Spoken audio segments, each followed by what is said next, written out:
آلہ وصحبہ وبارک وسلم۔ مدنی چینل کے ناظرین، اپنے سیگمنٹ میں خوش آمدید کہتے ہیں۔ آئیے ایک بڑی ہی پیاری وہ حکایت سننے کی سعادت حاصل کرتے ہیں۔ ایک بزنس مین تھا، تاجر شخص تھا، اس نے ایک پرندہ پال رکھا تھا۔ ایک دن وہ سفر پر جب جانے لگا تو اس نے اپنے اس پرندے سے پوچھا۔ ہمارے عرف میں یہ بات رائج ہے کہ جب کبھی ہم کہیں جاتے ہیں تو اپنے اہل و عیال سے، گھر بار سے پوچھتے ہیں کہ آپ کے لیے سفر سے واپسی پر کیا لے کر آئیں۔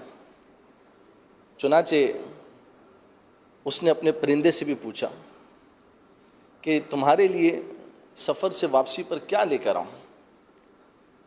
چنانچہ اس کے پرندے نے کہا کہ آپ میرے لیے لے کر تو کچھ مت آئیے گا، لیکن آپ ایسا کیجئے کہ جس جگہ آپ جا رہے ہیں وہاں ہمارا ایک گرو رہتا ہے، جو پرندوں کا ایک بڑا ہے، وہ وہاں پر رہتا ہے، تو آپ ایسا کیجئے گا کہ اسے میرا یہ میسیج اور پیغام دے دیجئے گا۔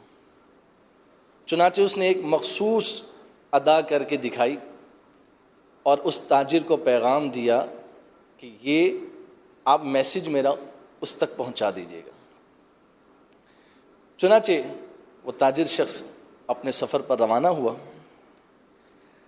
اب جب وہ وہاں پہنچا، اپنے کام کاج سے فارغ ہوا، تو اسے پرندے کا وہ میسیج اور پیغام یاد آیا، تو وہ اس پیغام کو پہنچانے کے لیے اس گرو کے پاس پہنچا۔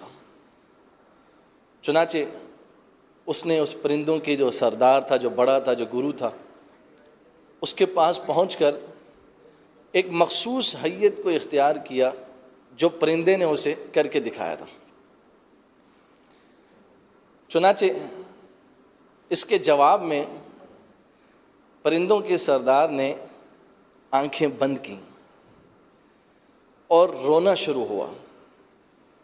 اس کے ساتھ جو دیگر پرندے تھے انہوں نے بھی اسی ادا کو اختیار کیا۔ چنانچہ روتے روتے وہ پرندوں کا جو سردار تھا، جو گرو تھا، وہ گر گیا، گویا ہلاک ہو گیا۔ یہ منظر دیکھ کر جو سارے پرندے تھے ساتھ میں، وہ بھی ہلاک ہو گئے۔ بہرحال وہ جو تاجر تھا وہ بڑا کنفیوز ہوا، بڑا پریشان ہوا کہ یہ کیا ماجرا ہے، میں نے تو میسیج دیا تھا، پیغام دیا تھا، یہ سن کر کوئی رپلائی کرتے، کوئی جواب دیتے، یہ تو سارے کے سارے مر چکے ہیں۔ خیر وہ اسی ندامت، پریشانی میں اور عجیب ٹینشن میں وہ واپس لوٹ آیا۔ جب وہ اپنے گھر پہنچا اور معاملات سے فارغ ہونے کے بعد اس نے پرندے سے جب ملاقات کی تو پرندے نے اس سے پوچھا، کیا تم نے میرا میسیج پہنچا دیا تھا، میرا میسیج کنوے کر دیا تھا؟ تو اس شخص نے جواب دیتے ہوئے کہا، ہاں میں نے بالکل تمہارا میسیج وہ پہنچا دیا تھا۔ تو پوچھا کہ جواب کیا آیا تھا؟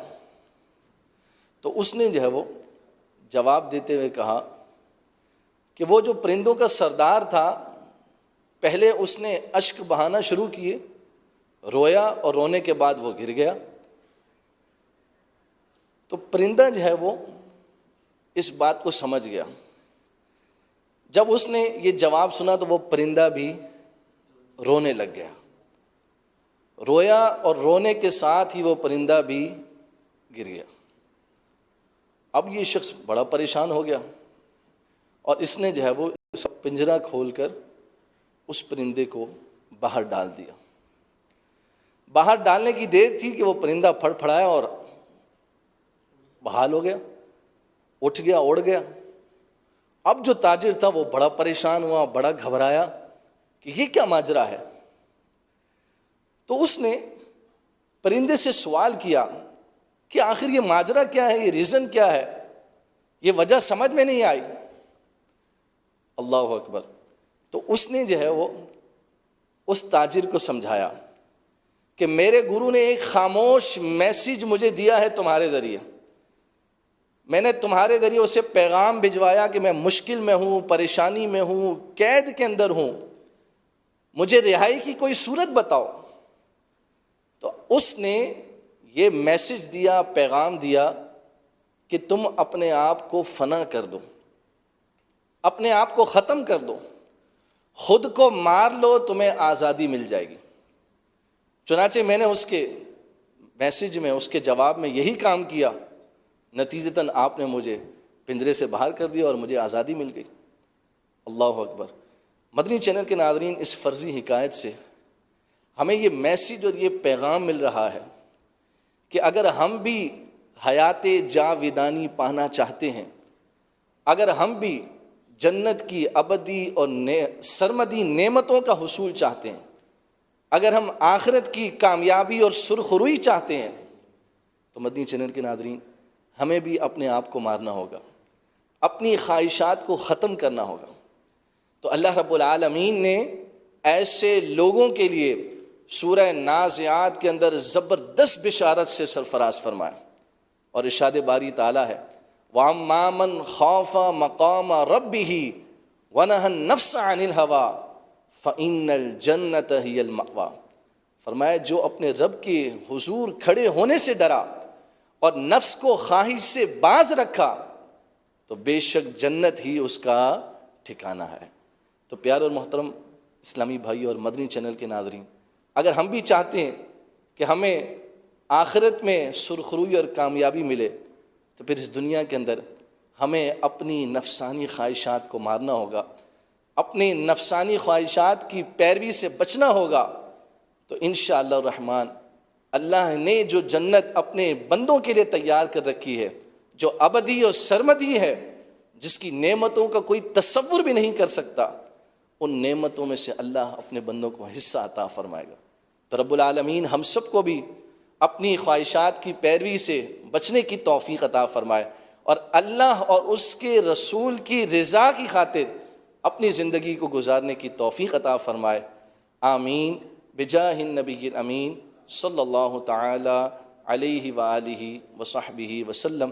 صلو علی الحبیب صلی اللہ تعالی علی محمد وعلی آلہ وصحبہ وبارک وسلم. صلو علی